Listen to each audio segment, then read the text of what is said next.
scientific discipline involved with elements, compounds, which is composed of atoms, molecules, or ions, with with their behavior, Okay. appearance, and occurrence, and also their chemical changes when they react with other molecules or compounds. Okay. Any another?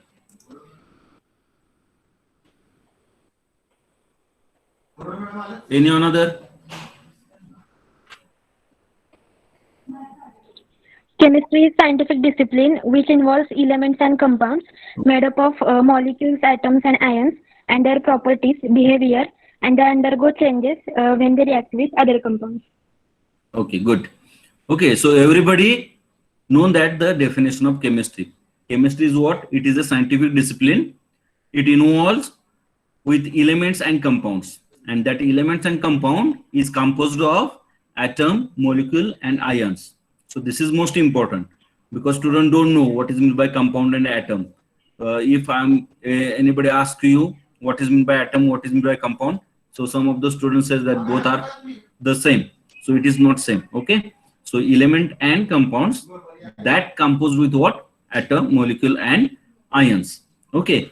And their composition, structure, properties, behavior, and they change and when during the reaction with other substance.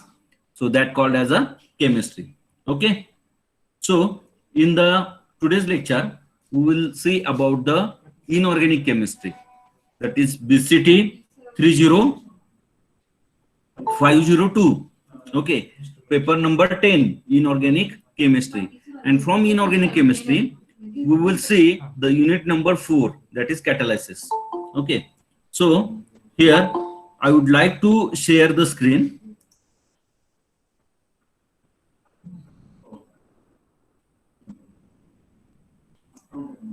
So everybody seen the this PPT? Yes or no? Yes. Okay. Yes, So yes, in sir. SYBSC also you studied this topic. Yes or no? Yes. Catalysis. Topic. You studied or not? Hello. Hello. Yes, sir. Okay. So the catalysis. What is meant by catalysis? Introduction. Then types of catalysis, that is homogeneous and heterogeneous. Then we will see the industrial application of inorganic complex related to the hydrogenation. It is called as a Wilkinson catalyst, hydroformylation, Ziegler-Natta polymerization, and Monsanto acetic acid synthesis. Okay, so here we want to see the applications of the catalysis. Okay, so in introduction, all of you know that what is meant by catalysis. How many types of catalysis? The catalysis is divided into two major types, that is homogeneous catalysis and heterogeneous catalysis. And depending upon the nature of catalyst, they are also classified on the basis of what? Positive catalyst, negative catalyst. Okay, so everybody known that what is meant by positive catalyst, what is meant by negative catalyst. So first we will see the definition or what is meant by catalyst and what is the phenomenon of catalysis. Okay, so everybody know that the catalysis is a substance that affects the rate of chemical reaction but emerges from the process unchanged. Okay, means what? The catalyst is the substance that only affect on the rate of chemical reaction, but whatever change process, it is not affected by the catalyst. Just it enhance the rate of reaction. And catalysis is the occurrence, study, and use of catalyst and catalytic process is nothing but the catalysis. Okay, so what is meant by catalyst? Catalyst is nothing but it is a substance that affects the rate of chemical reaction. Okay, and what is meant by catalysis? Catalysis is the phenomenon where the occurrence, study, and use of catalyst and catalytic processes. Okay. Okay, all of you understand? All of you understand? Yes, sir. Yes, sir. Yes, sir. Okay. So simply the catalyst means it enhance the rate of reaction. Okay. And depending upon that, we want to see homogeneous and heterogeneous catalysis. But if you studied this topic in last year, then you should know that what is meant by positive catalyst, what is meant by negative catalyst. If the rate of reaction going to enhance, then it is called as a positive catalyst, and the rate of reaction is decreases due to the catalyst, then it is called as a negative catalyst. So catalysis phenomenon is very important phenomenon related to chemistry. It may be the inorganic chemistry, it may be the organic chemistry. Okay, and in this topic we will see the more in detail homogeneous and heterogeneous catalysis along with their industrial applications, and that industrial application involves what? Hydrogenation, that is Wilkinson catalyst, hydroformylation, Ziegler-Natta polymerization, and Monsanto acetic acid synthesis. Okay, then before we start the actual point of the syllabus, we just see the introduction of the catalysis. So if you see the diagram here, then what happened? The graph is energy versus reaction coordinate. And if you see here H2O, H2O2, so both hydrogen gas and oxygen gas combines, then there is a formation of H2O. Okay, if you, no doubt both are in what? Gaseous phase. Oxygen is also gaseous phase and hydrogen is also gaseous phase. So when they combine that gas, then it is a slow process and there is a formation of H2O. But in presence of catalyst, if you see here, here is the presence of catalyst. If you add catalyst to hydrogen and oxygen gas, then the rate of reaction going to increases, that is fast, and there is a formation of water. And if you see here the potential curve, here is the reactant, that is H2O2, and here is the formation of what? Water, that is product. If you see the energy gap between reactant and formation of product, so very high potential energy is required when the reaction is in gaseous phase and it is also slow. But when you add the catalyst, then what happens? If you see, this is the dotted line, the energy gap is reduced. Okay, means what happened? Only that much energy is required for the production of water from H2O2, and that's why what happened? This energy gap is reduces due to the presence of catalyst. So it means that it enhances the rate of reaction. Means when you use the catalyst, less energy is required for the proceeding of the reaction. Okay, all of you understand? Yes, sir. All of you understand? Yes, sir. Yes, sir. Okay, so if we see the different shapes and size of catalyst, okay, so if you see the picture, here are different colors, matter, solid matters are there. So the catalyst having different shapes and different size, while the catalytic packed bed reactor, so this is catalyst, it is a packed catalyst bed, catalyst pellet, and catalyst pellet surface. Okay, so these are the different shapes and size of the catalysis. So what is the steps in catalytic reaction? Because in catalysis you more concentrate on what? Catalytic reaction. So whatever applications related to Wilkinson's catalyst, Ziegler-Natta catalyst, monosanto acetic acid, so in that basis how the reaction proceed in presence of catalyst is more important. If you see here, here is the part, that is A part and B part. Okay, and here AB compound is there. So this is the catalytic surface. Okay, so A converted into B. So what actually factors affected during time of catalytic reaction is important. So what that factors, that is external diffusion and internal diffusion. Okay, so whatever this part is nothing but the external diffusion, but under this part, that is 2 or 6 number or 3 or 5 number, it is what? Internal diffusion. So both factors are affect on what? Catalytic surface, that is external diffusion and internal diffusion. So these two factors is affected during time of what? Catalytic reaction. So what you understand here, that is, when catalyst is there, rate of reaction going to increases or enhance. Why? Because it requires less energy. So if you see the product converted into reactant converted into product, then the energy gap is reduced due to presence of what? Catalyst. And why this is? Because of the two important factor correlate to this catalyst, that is external diffusion and internal diffusion, and which is on what? Catalytic surface. Okay, all of you understand? Yes. Yes. Yes, sir. All of you understand? Yes, sir. Okay, good.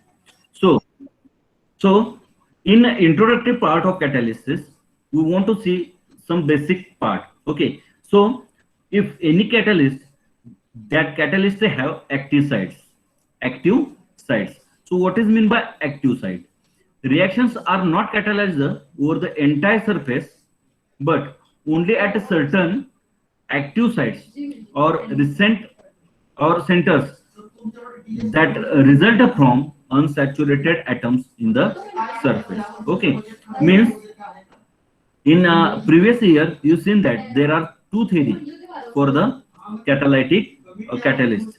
Okay, compound intermediate theory, where you see the how the intermediate is formed and that active the or that enhance the rate of reaction, and another adsorption theory.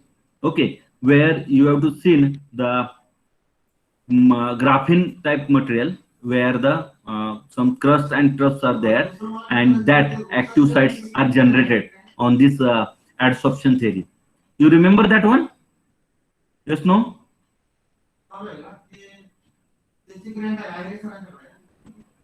Hello, you remember that compound intermediate theory and adsorption theory? You remember or not? Please give answer. Hello. Yes or no? Hello. No, sir. Yes or no? No, sir. No. So you seen the catalysis topic last year?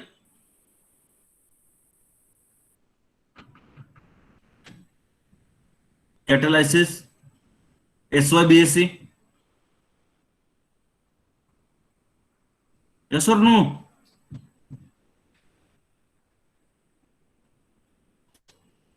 Hello.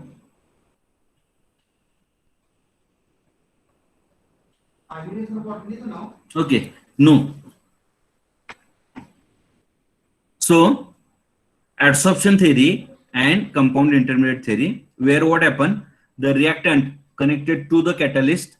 Okay, and due to that, the rate of reaction going to increases, and immediate that reactant converted into product. This is compound intermediate theory. In intermediate case, the reactant react with catalyst and then it forms the product. But in case of adsorption theory, on the surface of catalyst, there are some cusps and troughs are there, and that cusps and troughs that react with the reactant. So whatever I say, that is the external diffusion and internal diffusion. So in that cases, there is a reactive side of that catalyst react with the reactant, and that converted into product. This is called as a adsorption theory. But now, what is meant by active sites? Okay, so we will see about the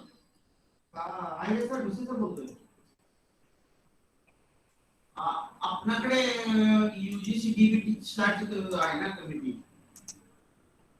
मग त्याचं ह्या वर्षी तुम्हाला काय खर्च करायचा आहे? okay. So everybody seen the PPT? Yes, no? तुमच्याकडे आहे का नाही, बजेट आहे का ते तर सांगा. Hello. Yes, sir. Yes. Yes, sir. Okay. So if you see the active site, so what is the actual active site? Reactions are not catalyzed over the entire surface, but only at certain active sites or centers that result from unsaturated atom in the surface. Okay, means suppose reaction is going on, that is reactant react to form product, everybody know that, but reactions are not catalyzed over the entire surface, but only at certain active sites or centers that result from what? Unsaturated atom in the surface. So whole surface is there, but that whole surface is not as a catalyst. On that surface there are some certain active sites or centers, and that result from what? Unsaturated atom on the surface. So active site on the catalytic surface is generated by due to the presence of unsaturated atom in the surface. Okay, all of you understand?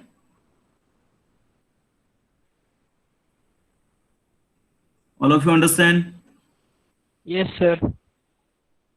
Okay. Yes, sir. An active site is a point on the surface that can form strong chemical bond with an adsorption atom or molecule. Okay, and whatever that active site on the surface of catalyst, they can form what? Strong chemical bond with adsorbed atom or molecule on the catalytic surface, and this is called as an active sites. So if you see here, बंद केलं. hello, Divya Sawant, what's going on? Divya Sawant, Divya Sawant, Divya Sawant, Divya Sawant, please open your, please on your video. Divya Sawant, Divya Sawant. Otherwise, I will remove you. Divya Sawant.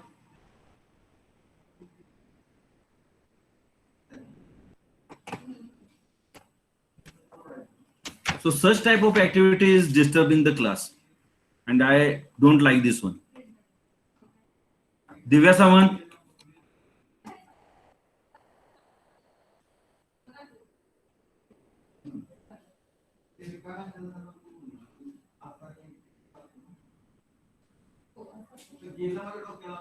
So this is not good.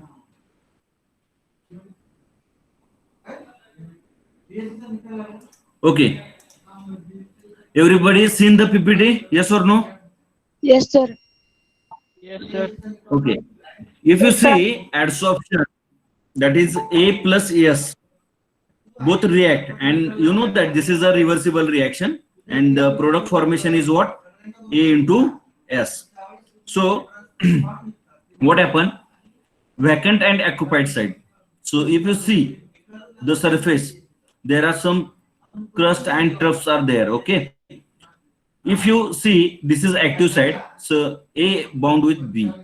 Okay, A that is reactant bound with A. Okay, so this is called as the active side of the catalytic surface. So this whole surface is not active one. Some side and some centers on that surface it is active, and this is due to why? Because of the unsaturated atom present in the catalytic surface. So anybody ask you the question why the active sites or centers on the catalytic surface? Why not all the catalytic surface area is active site? So what is your answer? In catalytic surface area, there are some unsaturated atoms in the surface, and that acts as a active site. And that active site adsorb the reactant molecule on their surface, and so this is called as a active centers because they can form the chemical bond with the reactant molecule on the surface of catalyst. That is the phenomenon called as a adsorption. Which phenomenon? Adsorption. And here another reactant molecule is a occupied. So vacant and occupied sites, if you see here, this is called as a occupied site and this is called as a vacant site. For the system shown in the total concentration of site is, so concentration, total concentration is equal to concentration of this all into concentration of product into concentration of another product. So total concentration. Okay. So this is called as a adsorption. So next one is the surface reaction step. Okay, so here is a single site is there. If you see here, only one active site is there, and that react with the reactant molecule. Here is the another one. Okay, so it is a single site only.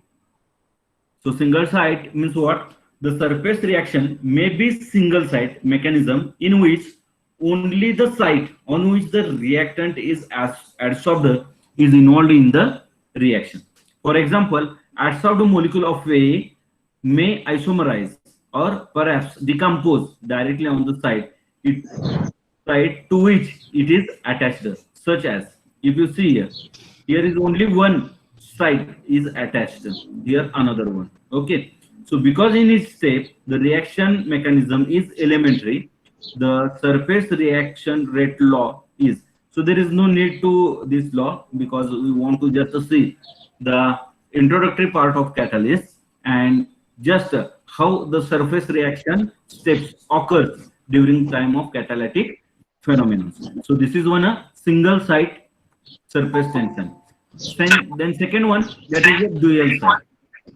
So both sides, the surface reaction may be dual site mechanism in which the adsorbed reactant interact with another site. Okay, so here you see the active site on which the reactant molecule is adsorbed one, and this adsorbed molecule is again react with another active site in the same molecule, and that's why it is called as a dual site. Okay, all of you understand this one, single site and dual site? Hello, all of you understand single site, dual site, Yes, sir. surface Yes, sir. reaction steps in the catalysis? So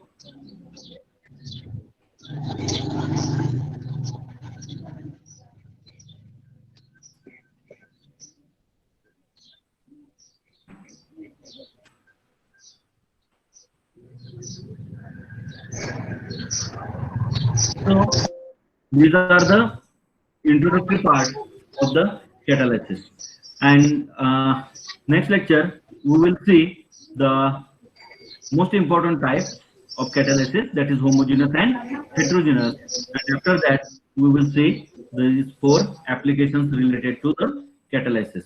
All of you understand it? Yes, sir. Yes, sir. Yes, sir. Yes. Okay, so this is the 502 paper number 10 in organic chemistry, unit number 4, catalysis. Okay, so from this lecture we will study about catalysis. All of you understand? Yes, sir. Yes, sir. Okay, so about 151 student join. I think about 200 we already given admission to 200 students, but yet about 50-60 students not join the class. So everyone, hmm, say to your friends, don't miss the lecture because it is a video lectures and it is recording, and on the basis of that, your day-to-day performance we will calculate. So don't miss the class, don't absent the class. Okay? Yes, Understand sir. everybody? If you have any question, please ask me. Any question? Sir Google classroom कधीपासून चालू होणार आहे?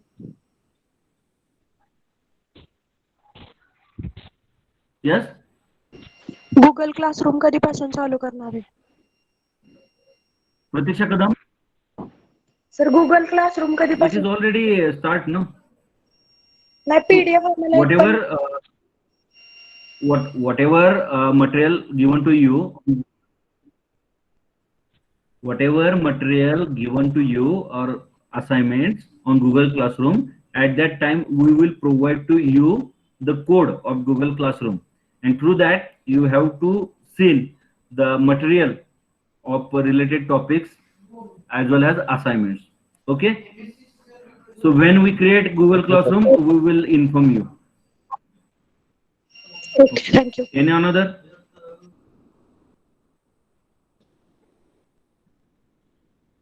Yes?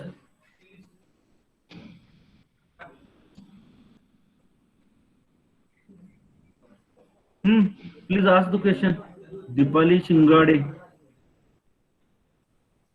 Akash Nikam, Shubham Nikam, Somnath Gurav.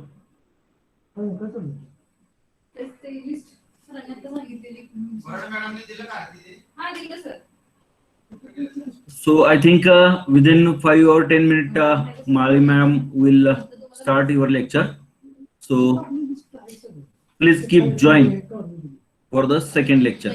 Okay. So one, Ayana sir. Yeah. So this is sir want to say something to all of you.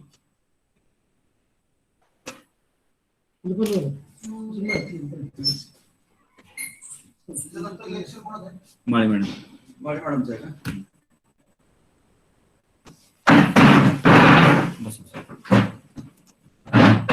Hello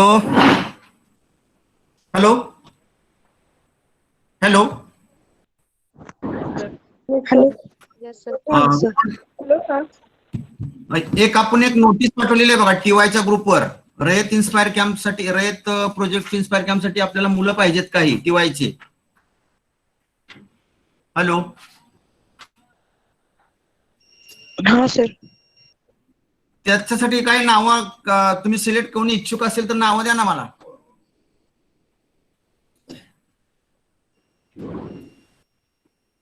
प्रतीक्षा तुझं आलंय बहुतेक नाव ना. Sir project हो.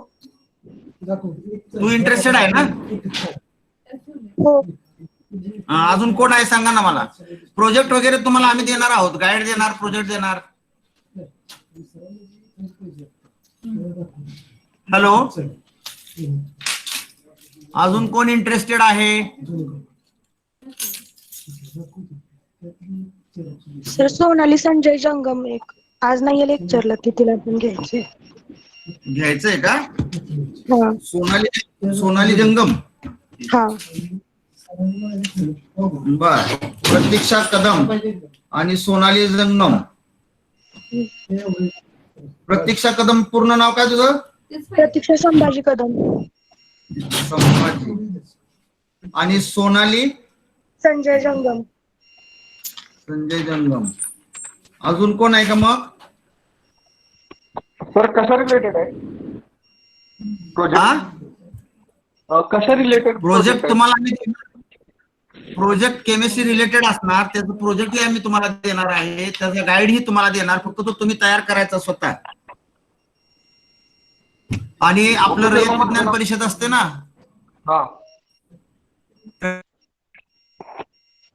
आम्ही फक्त सर रिप्रेझेंट करायचा असतो ना प्रोजेक्ट तो. पूर्ण संस्था लेवलवर असतं हे, पूर्ण संस्था लेवलवर. Okay sir. तर अजून कोण इंटरेस्टेड आहे का? सर घ्या माझं नाव हा? Sir. Hrithik Dhanaji Jagtap. Praveena Gadge. Hello, hello sir. अजून कोणी? ऋतिक जगताप. हा सर. हॅलो, हा ऋतिक सर. जगताप हा ऋतिक धनाजी जगताप. आहे का इंटरेस्टेड तू?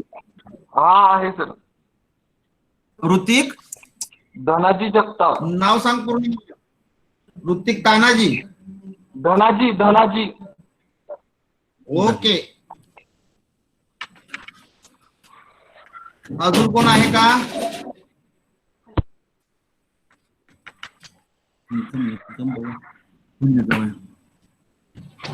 सगळ्या नाव किती घ्यायची? दोन नावं घ्यायची ना आपल्याला.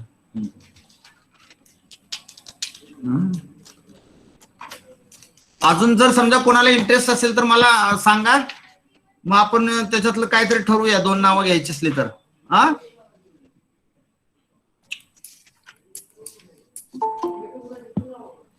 येते ना सगळ्यांना ऐकायला? हो सर.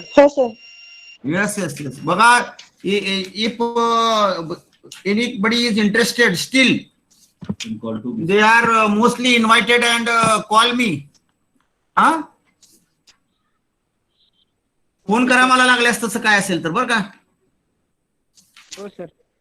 ओके, ठेवून द्या. आणि सर 200 हे टिवायचं आहे ना? 275 ऍडमिशन आहेत sir. 152 student.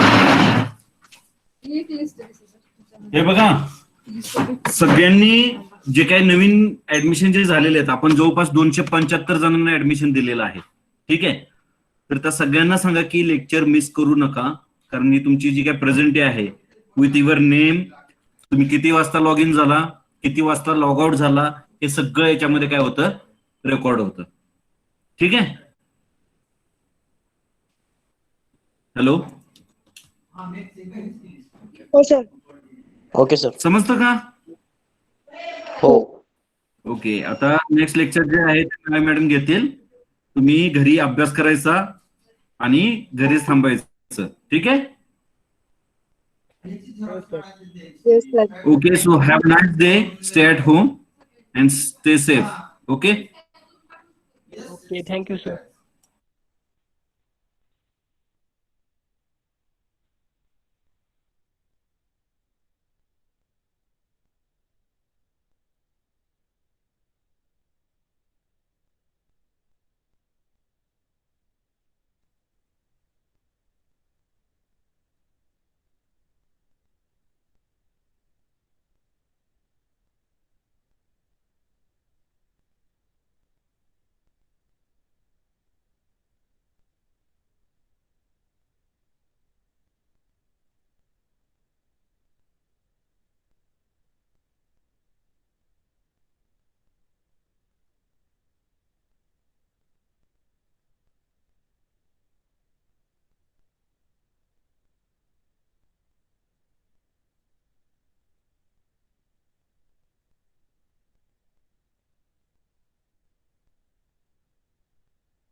Good afternoon, all of you. Good afternoon ma'am. Good afternoon ma'am. Good It's clear afternoon for all.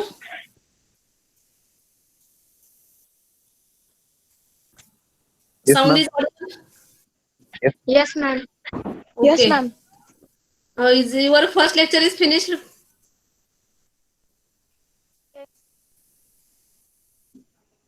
कधी संपलं कांबळे सरांचं लेक्चर तुमचं? आत्ताच संपलंय ना? नाही 10-15 मिनिटं 12:15. बर चालेल, ठीक आहे. Okay. So let's start today's lecture.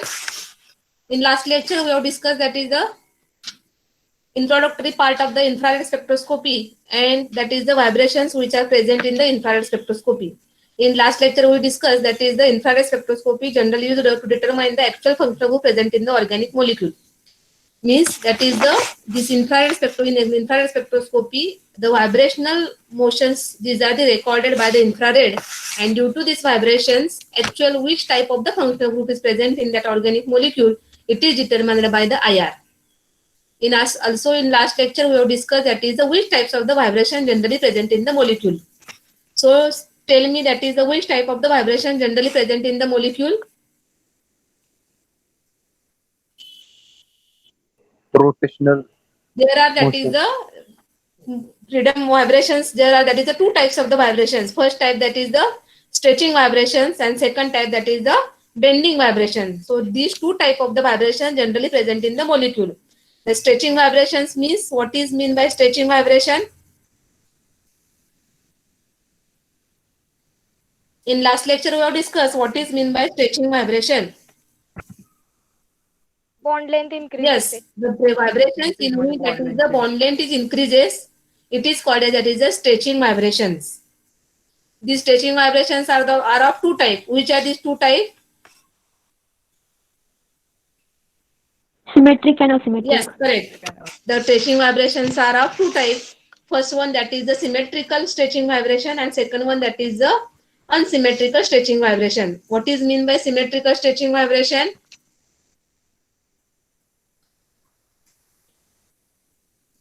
Equal stretching of both sides. Symmetrical stretching vibration.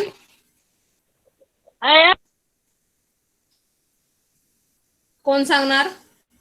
Equal stretching of bonds. Both sides stretch equally. Equally, yes. Symmetrical stretching vibrations means that is the whatever the stretching occur, it is the symmetrical. From the both the side there are symmetrical stretching, then it is called as symmetrical stretching vibration. Unsymmetrical stretching vibration. Unequal. Unequal stretching. Whenever in the molecule the stretching is unequal. From the one side it is the large stretching, while from the other side it is the less stretching. Then such a unequal stretching vibrations are called as unsymmetrical stretching vibration. Now the next type of vibration, that is the bending vibration. What are the types of the bending vibration? Wagging. Wagging. Scissoring. Bending vibration चे type कुठले कुठले आहेत? Wagging, twisting, rocking, scissoring. Yes, first one is the wagging bending vibration. Next one that is the rocking bending vibration. Third one that is the twisting bending vibration, and last one that is the scissoring bending vibration. So tell me one by one, what is mean by wagging, what is mean by twisting, what is mean by rocking, and what is mean by scissoring.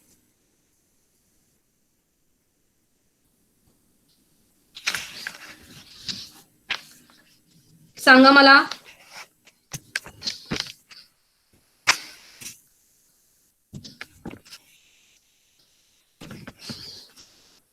कोण सांगणार?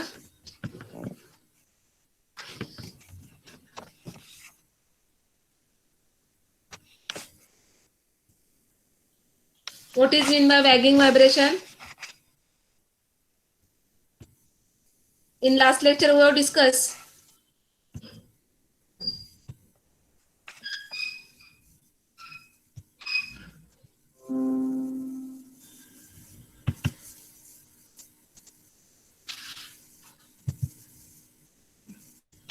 So this is that is the wagging type of vibration. What is mean by wagging? Now said me. Bonds are same. Bond angle. In the bending vibration there is change in the bond angle, not that is the bond length. That's why whenever that is the bending from the same side, it is called as that is the wagging vibration. बघा इथे bending कसं होते, same side न होते का bending. This is called as that is the wagging vibration. Second one, that is the twisting vibration. Twisting means that is the that is the twisting bending vibration. Twisting means that is the one atom that is the bend forward while the another backward. It is that is the twisting vibration. एक पुढे गेला तर दुसरा मागे जाईल, मागचा जर पुढे आला तर पुढचा काय होईल, मागे जाईल. हे जे बेंडिंग व्हायब्रेशन्स आहेत त्याला काय म्हणतात, त्यात ट्विस्टिंग व्हायब्रेशन. इथं बघा दिसते का तुम्हाला ट्विस्टिंग व्हायब्रेशन. एक बॉन्ड काय झाला पुढे गेला, त्याच वेळी दुसरा काय गेला मागे गेला, म्हणजे अशा पद्धतीने हे बेंडिंग झालं त्याला काय म्हणतात, त्यात ट्विस्टिंग बेंडिंग व्हायब्रेशन.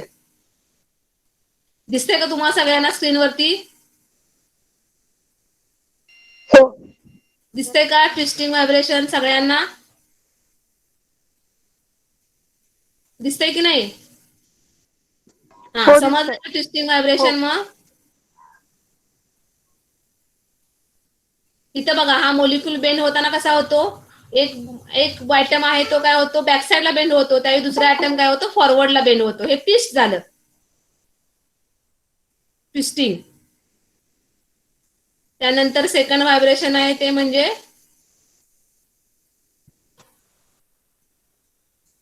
हे सिमेट्रिकल स्ट्रेचिंग व्हायब्रेशन झालं. बघा सिमेट्रिकली काय होतात, हे स्ट्रेच होतात molecule.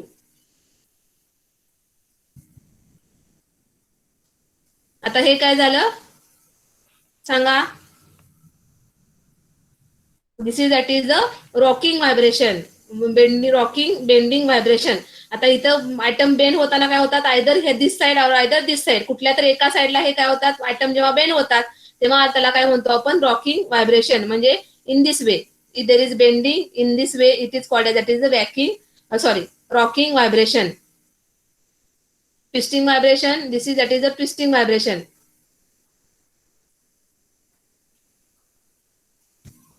And last one that is the scissoring vibration.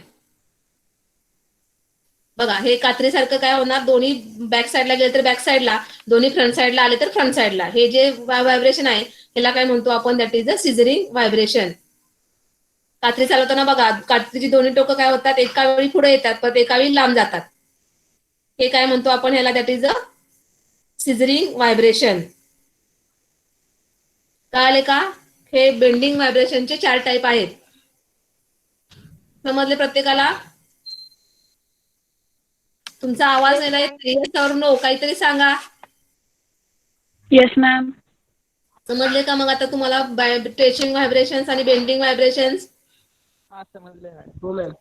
काही डाऊट आहे का स्ट्रेचिंग व्हायब्रेशन आणि बेंडिंग व्हायब्रेशन मध्ये? स्ट्रेचिंग व्हायब्रेशन म्हणजे काय म्हणतो आपण, ज्याच्यामध्ये बॉन्ड लेन काय होते, मोलिक्यूलची चेंज होते, त्याला काय म्हणतात स्ट्रेचिंग व्हायब्रेशन. स्ट्रेचिंग व्हायब्रेशन 2 टाईपचे आहेत. पहिला आहे तो म्हणजे सिमेट्रिकल स्ट्रेचिंग व्हायब्रेशन आणि सेकंड वन आहे तो म्हणजे unsymmetrical stretching vibration. Symmetrical stretching vibration मध्ये काय होतं, तर मोलिक्यूलचे जे ॲटम्स आहेत ते सिमेट्रिकली काय होतात, स्ट्रेच होतात. म्हणजे दोन्ही साईडला काय होतात तेवढे स्ट्रेच होतात, तेव्हा त्याला काय म्हणतो आपण सिमेट्रिकल स्ट्रेचिंग. अनसिमेट्रिकल स्ट्रेचिंग म्हणजे अनइक्वली जेव्हा स्ट्रेच होतात तेव्हा त्याला काय म्हणतो आपण अनसिमेट्रिकल स्ट्रेचिंग. त्यानंतर दुसरा टाईप आहे व्हायब्रेशनचा तो म्हणजे बेंडिंग व्हायब्रेशन. आता हे बेंडिंग व्हायब्रेशन जेव्हा होतात तेव्हा मोलिक्यूल मध्ये बॉन्ड अँगल काय होतो, चेंज होतो. स्ट्रेचिंग व्हायब्रेशन मध्ये काय चेंज होत होतं, बॉन्ड लेंथ. तर बेंडिंग व्हायब्रेशन मध्ये काय चेंज होणार आहे, बॉन्ड अँगल. आता हा जो बॉन्ड अँगल चेंज होतो तेव्हा त्याला परत 4 टाईप आहेत ह्या बेंडिंग व्हायब्रेशनचे. पहिला आहे तो म्हणजे वॅगिंग बेंडिंग व्हायब्रेशन. त्यानंतर सेकंड आहे तो म्हणजे रॉकिंग बेंडिंग व्हायब्रेशन. तिसरा आहे तो म्हणजे ट्विस्टिंग आणि चौथा आहे तो म्हणजे सिझरिंग बेंडिंग व्हायब्रेशन. तर हे 4 टाईपचे काय असतात, बेंडिंग व्हायब्रेशन्स असतात. आणि मोलिक्यूल मध्ये आयदर स्ट्रेचिंग किंवा बेंडिंग या दोनच प्रकारचे काय होतात व्हायब्रेशन्स आपल्याला दिसून येतात. समजलं का तुम्हाला? आता आपल्याला याच्या पुढचा नेक्स्ट पार्ट बघायचा आहे.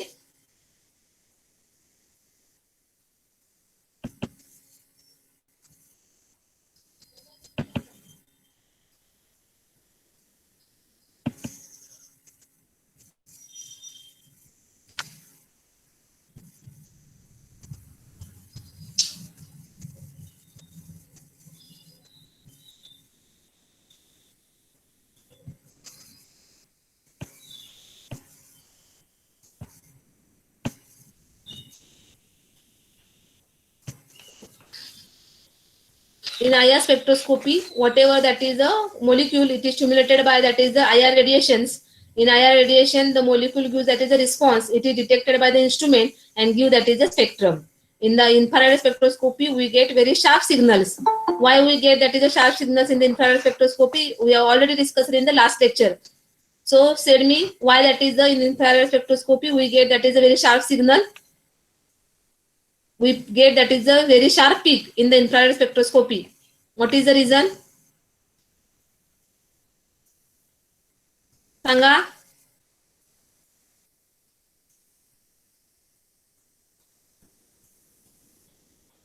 काय असेल रिझन?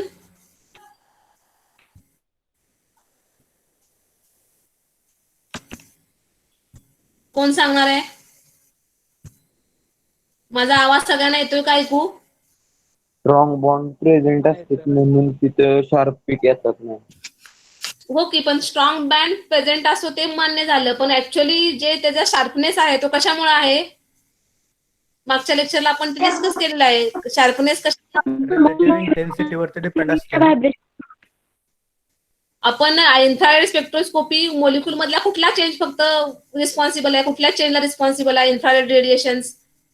इन्फ्रारेड की मोलिक्यूल मधले काय होतात? फक्त त्याच्यामध्ये कुठले चेंजेस होतात मोलिक्यूल मध्ये ड्यू टू इन्फ्रारेड रेडिएशन?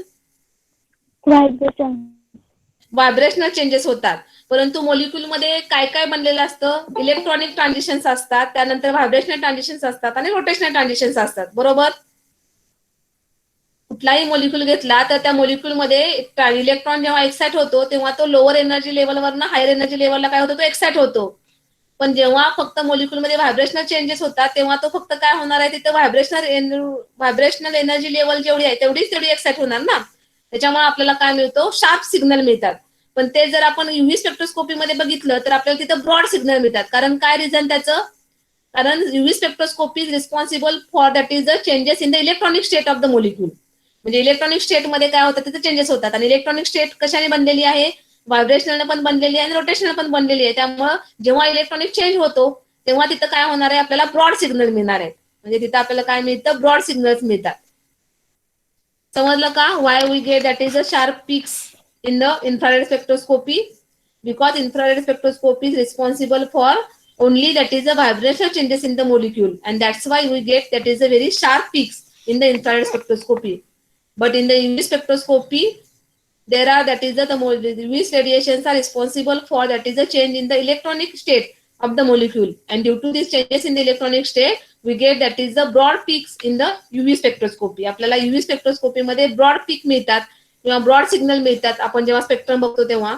आणि इन्फ्रारेड स्पेक्ट्रोस्कोपी मध्ये आपल्याला काय मिळतं? की शार्प सिग्नल मिळतात. इन्फ्रारेड स्पेक्ट्रोस्कोपी मध्ये आपल्याला काय मिळतात? व्हेरी शार्प सिग्नल मिळतात. समजलं का? कळालं का आता? हे मागच्या लेक्चरला आपण ऑलरेडी सगळं डिस्कस केलेलं आहे. काही डाऊट आहे का तुम्हाला? का सांगा. मी आतापर्यंत जे काही शिकवलं त्याच्यामध्ये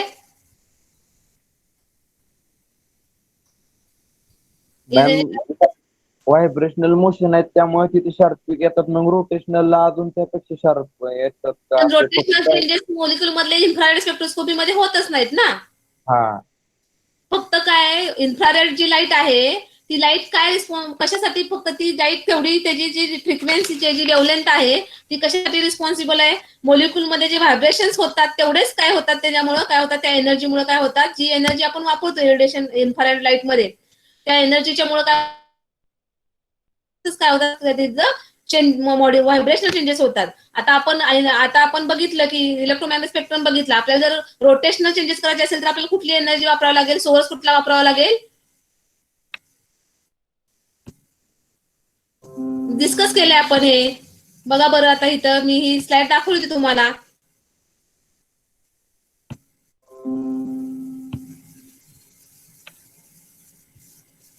दिसते का स्क्रीन सगळ्यांना? आता आपल्याला रोटेशनल चेंजेस जर करायचे असतील मोलिक्यूल मधले चेंजेस बघायचे असतील तर आपण काय वापरणार? मायक्रोवेव्ह रिजन वापरणार. आपण काय वापरणार? Microwave region. आणि आपल्याला जर युव्ही रिजन आपल्याला जर काय करायचं इलेक्ट्रॉनिक चेंजेस जर बघायचे असेल मोलिक्यूल मधले तर तिथे आपण सोर्स कुठला वापरणार लाईटचा? अल्ट्राव्हायलेट. आता आपल्याला काय बघतोय आपण, इन्फ्रारेड स्पेक्ट्रोस्कोपी बघतोय आपण. इन्फ्रारेड लाईट जर रिलेशन केली मोलिक्युल वरती, तर त्याच्यामध्ये काय होणार आहे, फक्त मोलिक्युल मधले व्हायब्रेशन्स मोलिक्युलचे फक्त काय होणार आहे, चेंज होणार आहेत. आणि त्याच्यामुळे आपल्याला काय मिळतं, शार्पनेस मिळतात. आता रोटेशनल मोशन मध्ये पण अजून शार्पनेस असते. पीकची म्हणजे शार्पनेस काय होते, एकदम जास्त असते. कारण rotational molecule, rotational energy level काय असते, व्हायब्रेशनल कॉम्प्राइजेस रोटेशनल, ती एनर्जी लेवल एकदम कमी असते. त्याच्यामुळे एकदम शार्प पीक आपल्याला काय मिळतात, मायक्रोवेव्ह मध्ये रोटेशनल स्पेक्ट्रोस्कोपी मध्ये मिळतात. समजलं का? डाऊट आहे का काय बघा आता. सगळ्यांना कळालं का?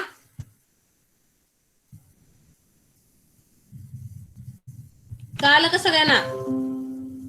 हो. कळालं का? काय डाऊट आहे का तुम्हाला?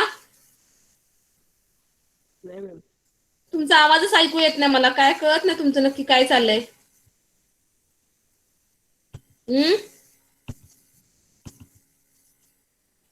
समजलं ना.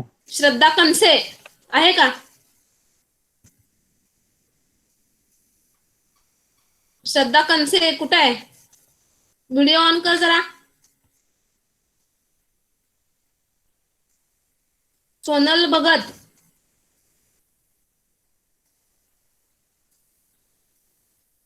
कुठे आहेत लोक सगळे, गायब झाले का काय? विकास चव्हाण, सोनल भगत, व्हिडिओ ऑन कर. Yes ma'am. सांग मला आता, what is mean by that is scissoring bending vibration.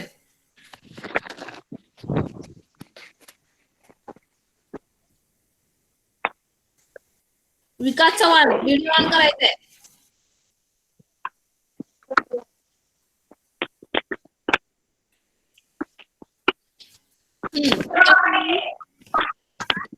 मला सांग, what is scissoring bending vibration.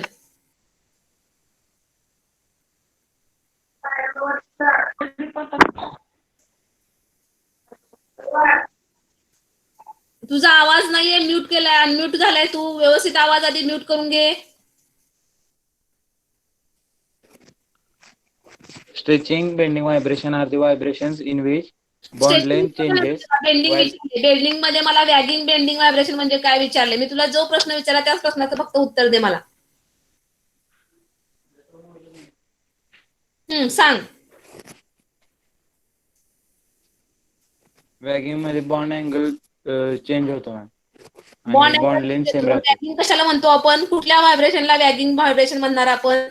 Bond angle change होते हे मान्य आहे मला, पण आता फॉरवर्ड अँड बॅकवर्ड मुवमेंट होणार वॅगिंग म्हणतो. बॉन्ड्स मध्ये. फॉरवर्ड अँड बॅकवर्ड बॉन्डचे मुवमेंट होणार. ते ट्विस्टिंग झालं, फॉरवर्ड अँड बॅकवर्ड असेल तर वॅगिंगला काय होतं,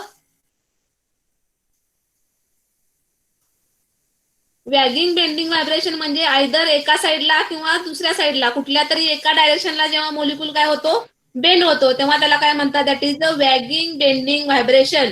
दोन्ही पैकी कुठल्या तरी एका साईडला मोलिक्युल काय होणार आहे, फक्त बेंड होणार आहे. कळालं का? Yes ma'am. सोनल भगत, सांग तुला काय प्रश्न विचारलाय.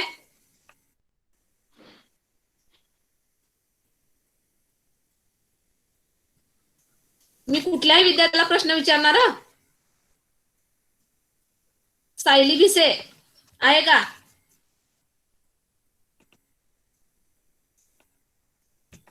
Sayali Bhise. Yes madam. Yes madam. मला रॉकिंग बेंडिंग व्हायब्रेशन म्हणजे काय? लेफ्ट किंवा राईटला अँगल बेंड होतो.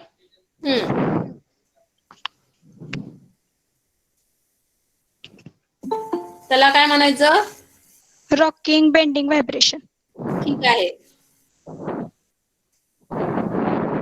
श्यामल निकम,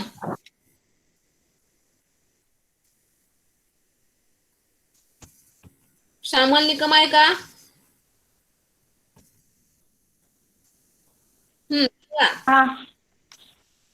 सिझरिंग बेंडिंग व्हायब्रेशन म्हणजे काय सांगा?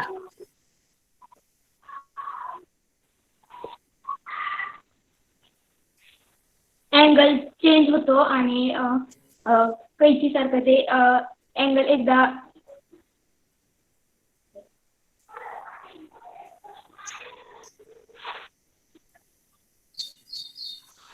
आपल्याला जर व्हायब्रेशन आले नाही तर आपण पुढचा पार्ट शिकून काय उपयोग आहे मग?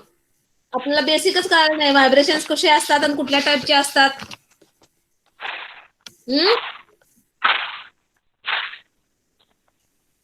स्नेहल पंडित सांग.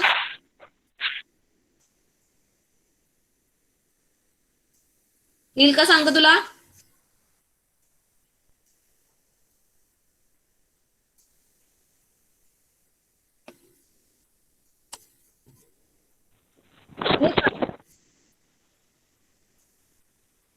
सांगा.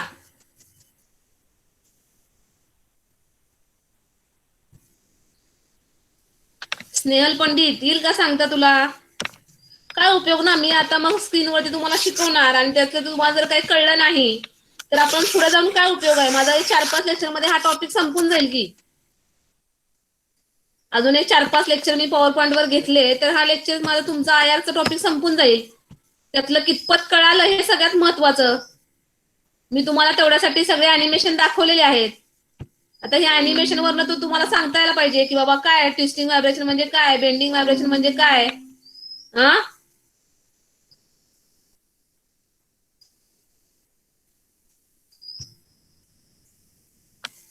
आता हे व्हायब्रेशन कुठले आहे ते तुम्ही सांगायचं मला. आता ह्याचं नाव मी नाही सांगणार आहे.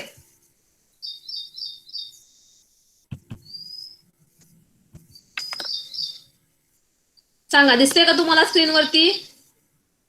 Twisting vibration. Twisting vibration. Twisting vibration. Twisting vibration आहे, करेक्ट. आता ट्विस्टिंग व्हायब्रेशन मध्ये काय होते सांगा? तुम्हाला दिसतंय समोर? फॉरवर्ड आणि बॅकवर्ड मुवमेंट. बॅकवर्डला जातो. एक काय फॉरवर्ड होतो बॅकवर्ड फॉरवर्डला गेला तर दुसरा काय होतो बॅकवर्डला जातो. दुसरा बॅकवर्डला आला तर पहिला काय होतो फॉरवर्डला जातो. याला काय म्हणतो आपण? Twisting vibration. Twisting vibration. Means that is the vibration takes place, that is the one atom goes backward while the another atom goes that is the forward direction. It is called as that is the twisting vibration.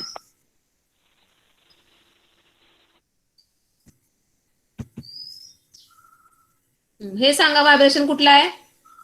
सिझरिंग vibration. सिझरिंग vibration. कुठला आहे हे vibration? सिझरिंग vibration. सिझरिंग vibration म्हणजे एकदा तो काय होणार आहे same टाइमला काय होणार ते फॉरवर्डला तर जाणार आणि परत काय होणार बॅकवर्डला जाणार. दोन्ही एकाच वेळी काय होतात फॉरवर्डला येतात, दोन्ही एकाच वेळी परत काय होतात बॅकवर्डला जातात. बघा जाताय का? कात्रीसारखं दिसतंय का तुम्हाला इथं? हो. सगळ्यांना समजलं का सिझरिंग व्हायब्रेशन? Yes ma'am. कुणाला डाऊट आहे का बघा अजून? कारण हे व्हायब्रेशन सगळ्यात महत्वाचे आहे. मी तुम्हाला आधी पण मागच्या लेक्चरला सांगितलं होतं की मोड्स ऑफ व्हायब्रेशन सगळ्यात महत्वाचा पॉइंट आहे. परीक्षेमध्ये नेहमी 5 मार्काचा प्रश्न असतो. Describe that is the various modes of the vibration present in the molecule. समजलं का? बेंडिंग व्हायब्रेशन मधला हा सिझरिंग बेंडिंग व्हायब्रेशन कसं होतं ते. त्यासाठी मी तुम्हाला हे अॅनिमेशन दाखवलेलं आहे, त्याच्यामुळे लगेच करावं. आता इथं काय होतं बघा, दोन्ही ऍटम एकाच वेळी काय होतात फॉरवर्डला होतात, परत एकाच वेळी काय होतात बॅकवर्डला जातात. The vibration in which that is the atoms are that is the comes same at the same time forward at the same time at the backward, just like a scissoring. It looks like a scissor. That's why this vibration is called as that is a scissoring vibration. हे vibration सांगा आता कुठलं आहे?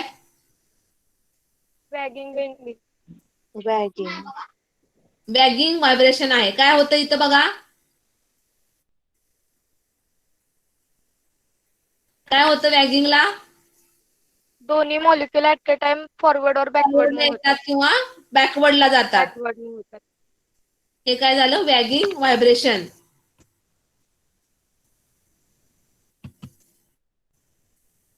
आता हे सांगा हे काय आहे? रॉकिंग व्हायब्रेशन आहे. इथं काय होतं एका कुठल्या तरी डायरेक्शनला दोन्ही ॲटम काय होतात बेंड होतात. त्याला काय म्हणतो आपण? That is a rocking vibration. Either left साइडला किंवा आयदर राईट साइडला. समजलं का? दिसतंय का तुम्हाला हे व्हायब्रेशनचं अॅनिमेशन स्क्रीनवरती प्रत्येकाला? Yes ma'am. समजलं का हे व्हायब्रेशन?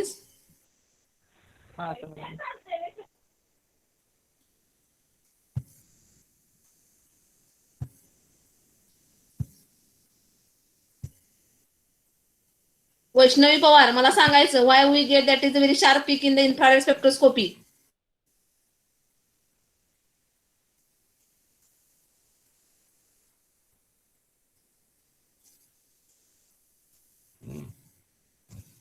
सांगा.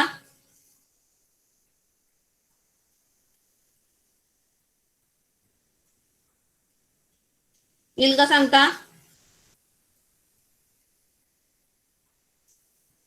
आहे का कुठं गायब झाली?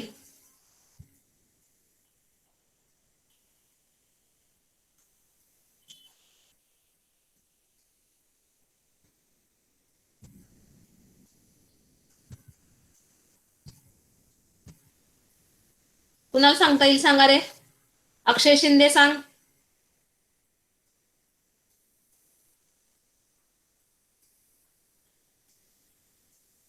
येईल का सांगता अक्षय शिंदे?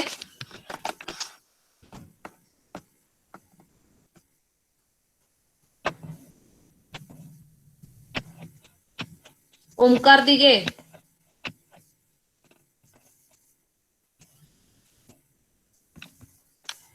आहे का?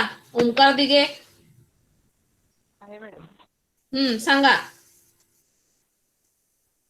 कर व्हिडिओ ऑन ओमकार दिघे.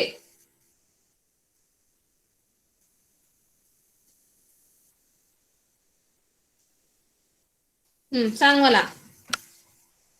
आतापर्यंत आपण काय काय बघितलं? साऊंड तुझा म्यूट कर, तुला अनम्यूट आहे तू. हा, व्हायब्रेशनचे टाईप बघितले मॅडम. कुठले कुठले आहेत? पहिला स्ट्रेचिंग व्हायब्रेशन, त्यात 2 टाईप, सिमेट्रिक आणि असिमेट्रिक. दुसरे बघितले बेंडिंग व्हायब्रेशन, त्यात 4 टाईप, वॅगिंग, ट्विस्टिंग, रॉकिंग आणि सिझरिंग. बरोबर. आता मला सांग की इन्फ्रारेड स्पेक्ट्रोस्कोपी मध्ये आपल्याला शार्प पीक का दिसतात? फ्रिक्वेन्सीज मुळे दिसतात, त्यात व्हायब्रेशनल मोशन असते. कुठल्या फ्रिक्वेन्सीज मुळे? Infrared spectrum, infrared. इन्फ्रारेड लाईटचा सोर्स आहे, तो काय करतो? फक्त मोलिक्यूल मधले व्हायब्रेशनच काय करतो? त्यातली जी इन्फ्रारेड रिजनची जी एनर्जी आहे ती फक्त मोलिक्यूल मधल्या व्हायब्रेशनलाच काय आहे, चेंजेस व्हायब्रेशन मोलिक्यूल मध्ये चेंज होण्या इतकंच तेवढी आहे त्याची एनर्जीची पॉवर. त्याच्यामुळे आपल्याला बाकीचं काय मोलिक्यूल मध्ये चेंजेस होत आहेत का? नाही होत. आणि फक्त व्हायब्रेशनल चेंजेस त्या इन्फ्रारेड लाईट मुळे झाल्यामुळे आपल्याला काय दिसतात? दॅट इज हे वेगवेगळ्या टाईपचे व्हायब्रेशन दिसतात. आणि त्याच्यामुळे जो ह्या व्हायब्रेशन्समुळे काय होतात, जे स्पेक्ट्रोस्कोपी मध्ये आपल्याला सिग्नल दिसतात ते कसे असतात? शार्प असतात. पण आता आपण जर युव्ही स्पेक्ट्रोस्कोपी घेतली तर त्याच्यामध्ये आपल्याला ब्रॉड सिग्नल दिसतात. याचं कारण काय? Electronic vibration. कारण युव्ही लाईट जी आहे ती काय करते? इलेक्ट्रॉनिक ट्रान्झिशन्स मोलिक्यूल मधले काय करते? चेंज करते. म्हणजे युव्ही लाईट ही कशी आहे? हायर एनर्जी लाईट आहे. आयआर लाईट कशी आहे? कमी लाईट आहे, त्याची एनर्जी कशी आहे? कमी आहे. त्याच्यामुळे युव्ही लाईटची एनर्जी जास्त असल्यामुळे मोलिक्यूल मध्ये इलेक्ट्रॉनिक ट्रान्झिशन्स तिथे काय होतात? रेकॉर्ड होतात. आणि इलेक्ट्रॉनिक ट्रान्झिशन्स हे कशाने बनलेले आहेत? रोटेशनल पण बनलेले आहेत आणि व्हायब्रेशनल पण बनलेले आहेत. त्याच्यामुळे एकदा इलेक्ट्रॉन एका E1 एनर्जी लेवल मधनं E2 मध्ये जेव्हा जातो तेव्हा त्या मोलिक्यूल मध्ये काय होतात? इलेक्ट्रॉनिक ट्रान्झिशन तर होतच होतं, पण त्याच्याबरोबर व्हायब्रेशन आणि रोटेशनल चेंजेस होतात. त्यामुळे तो जो पीक असतो तो कसा असतो? एकदम ब्रॉड असतो. आणि इन्फ्रारेड लाईट जी कशी आहे त्याची एनर्जी कशी आहे? कमी आहे. आणि ती कमी असल्यामुळे फक्त मोलिक्यूल मधले काय होतात? रोटेशनल पण होत नाहीत, फक्त व्हायब्रेशनल एनर्जी काय होते? चेंज होते. आता आपल्याला जर मोलिक्यूल मध्ये रोटेशनल एनर्जी स्टडी करायची असेल तर मग कुठली लाईट वापरायला पाहिजे? अजून त्याच्यापेक्षा काय वापरतात? कमी रेंज. म्हणजे कुठली आहे? मायक्रोवेव्ह. हे जे लाईट आहे मायक्रोवेव्ह जर आपण वापरले तर मोलिक्यूल मधले काय होणार आहे? रोटेशनल एनर्जी लेवल काय होणार आहे? चेंज होणार आहे. मोलिक्यूल मधले काय होणार आहे? रोटेशनल एनर्जी काय होणार आहे? चेंज होणार आहे. आणि त्याच्यामुळे आपल्याला काय दिसतात? इन्फ्रारेड स्पेक्ट्रोस्कोपी मध्ये एकदम शार्प सिग्नल दिसतात. कळालं का सगळ्यांना? आता इथपर्यंत आपण शिकवलेला पार्ट येस मिस. सगळ्यांना समजला का? मला दोघा तिघांचे उत्तर नको आहेत. Yes miss. ओके. आता आपल्याला पार्ट बघायचा आहे, तो पुढचा पार्ट आता आपण काय करूया? बघायला सुरुवात करूया लेक्चरचा.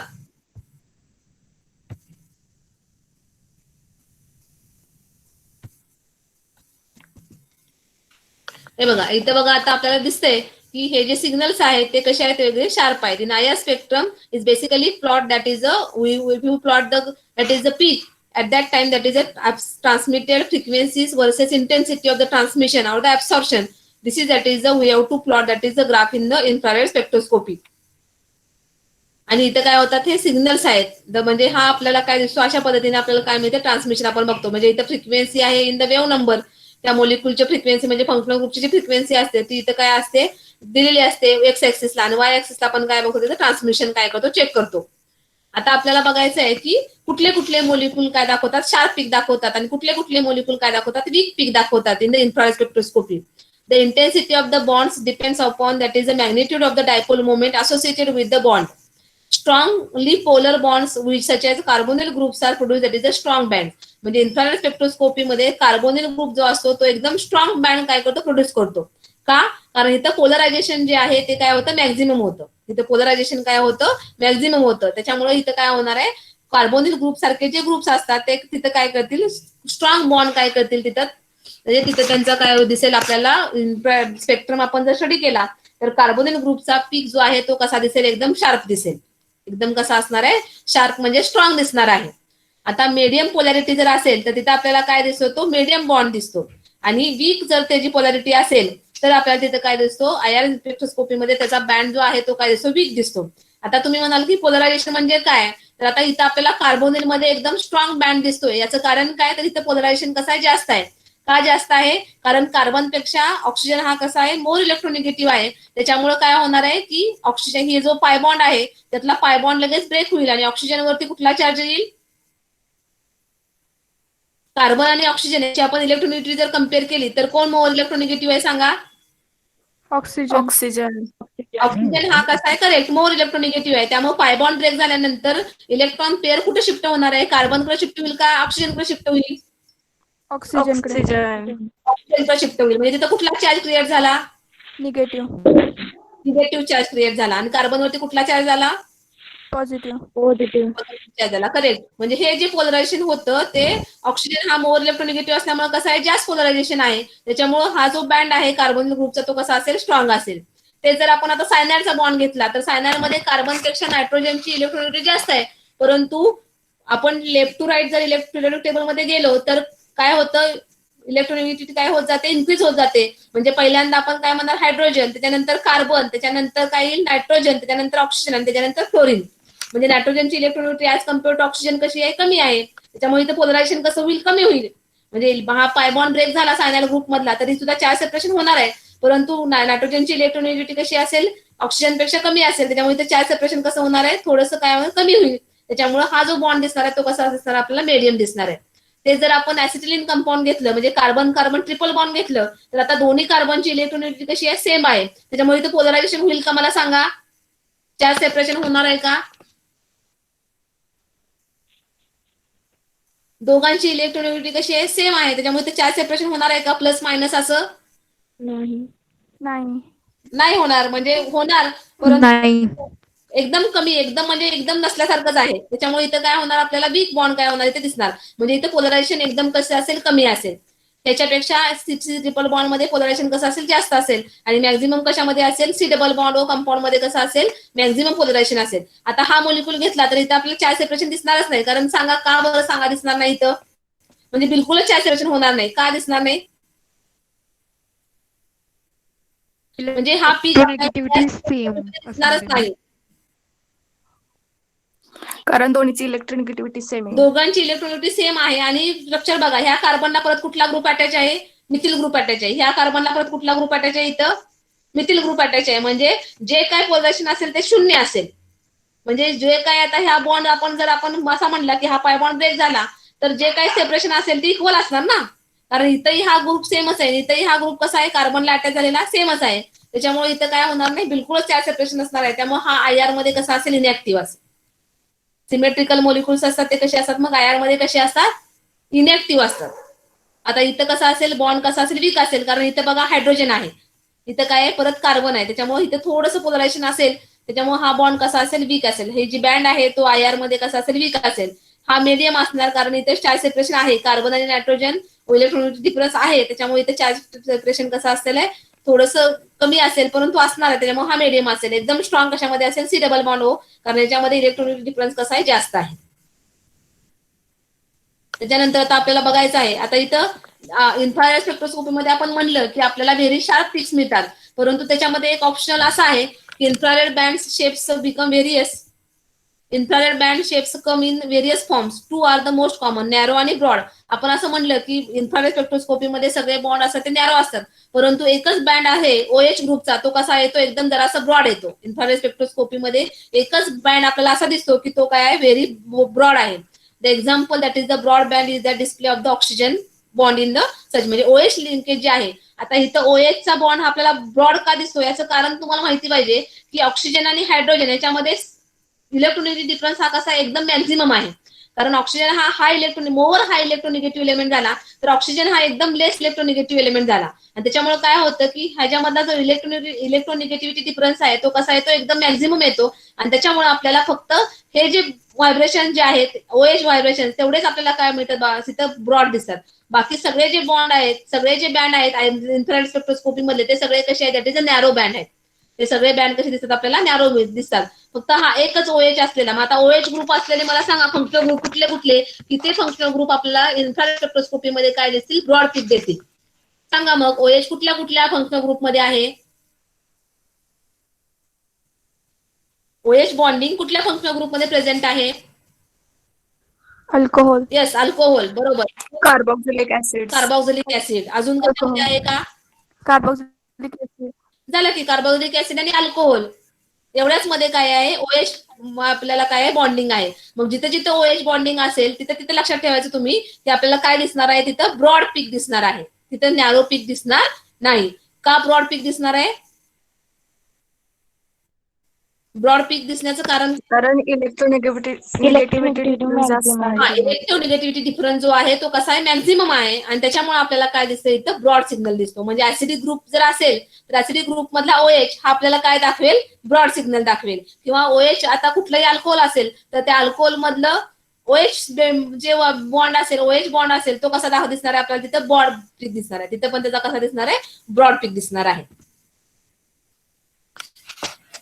The IR information obtained from the IR spectra. आता आपल्याला इन्फ्रारेड स्पेक्ट्रोस्कोपी वरनं कुठली कुठली इन्फॉर्मेशन मिळते, सेक्टर आपण जर बघितला तर IR is the most useful in the providing information about the presence or the absence of the specific functional group. कुठला फंक्शनल ग्रुप प्रेझेंट आहे, कुठला फंक्शनल ग्रुप प्रेझेंट नाही, हे आपल्याला IR स्पेक्ट्रोस्कोपीमुळे काय होतं, कळतं. IR can provide a molecular fingerprint that can be used Wien comparing samples. म्हणजे आपल्याला IR स्पेक्ट्रोस्कोपी मध्ये जे रेंज आहेत IR म्हणजे फार इन्फ्रारेड रिजन आहे, मिड इन्फ्रारेड रिजन आहे, नियर इन्फ्रारेड रिजन आहे, त्याच्यामध्ये वेगवेगळ्या रिजन मध्ये आपल्याला मोलिक्युलचं काय होतं, वेगवेगळं इंटरप्रिटेशन करता येतं. It does not provide that is the detail information or the proof of the molecular formula or the structure. म्हणजे आपल्याला फक्त मोलिक्युल मधलं फंक्शनल ग्रुप कुठला एवढं IR वरनं कळतं, त्याचा मोलिक्युलर फॉर्म्युला वगैरे आपल्याला काही सुद्धा काढता येत नाही. Therefore it is very limited in the scope. म्हणजे आपल्याला जर बघितलं तर इन्फ्रारेड स्पेक्ट्रोस्कोपीचा स्कोप मात्र कसा एकदम कमी आहे, कारण आपण त्या मोलिक्युल मधले, आता एखादा आपल्याला अननोन मोलिक्युल फाइंड आउट करायचा आहे तर इन्फ्रारेड स्पेक्ट्रोस्कोपीमुळे आपल्याला काय कळतं, तर त्या फक्त मोलिक्युल मध्ये कुठले फंक्शनल ग्रुप प्रेझेंट एवढंच कळतं. आपल्याला त्याचा मोलिक्युलर फॉर्म्युला समजत नाही किंवा बाकीचं काहीच आपल्याला त्याच्यावरनं काय करता येत नाही, स्ट्रक्चर काढता येत नाही. त्यामुळे फक्त मोलिक्युलर मधले कुठले फंक्शनल ग्रुप प्रेझेंट आहेत एवढंच आपल्याला काय कळतं, त्याच्यावरून कळतं.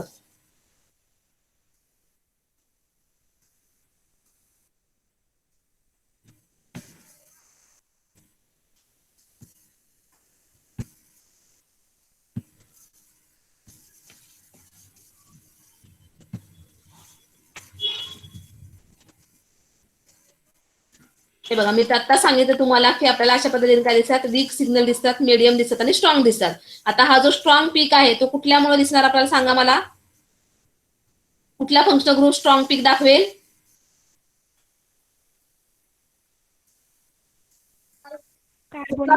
स्ट्रॉंग पीक कार्बोनिल ग्रुप हा नेहमी दाखवणार दाखवणार आहे. मीडियम पीक कुठला दाखवेल. Cyanide group. सायनाइड ग्रुप कसा दाखवेल, पीक दाखवेल. आणि वीक पीक कुठला दाखवेल.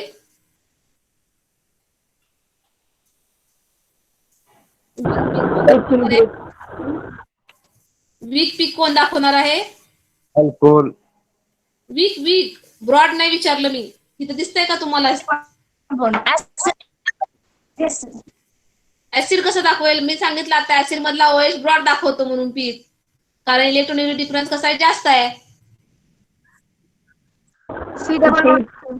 ज्याच्यामध्ये कमी आहे तो म्हणजे कोण असणार, म्हणजे निग्लिजिबलच आहे. समान इलेक्ट्रोनिगेटिव्हिटी ग्रुप जर असतील तर आपल्याला तिथे काय दिसेल, वीक दिसेल. म्हणजे काय, carbon carbon triple bond containing compound असेल तर ते सिग्नल कसा येईल, तिथं वीक येईल.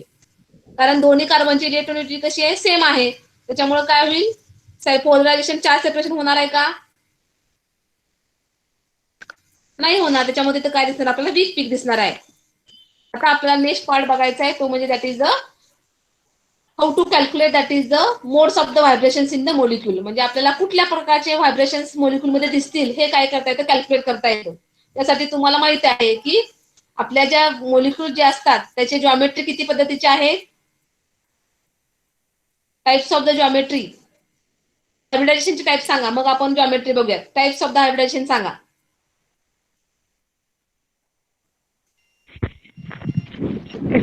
sp3 SP, correct, first one. Second sp2 SP2, sp2 SP3, sp3 त्याच्यानंतर sp3d sp3d square त्यानंतर DSP2,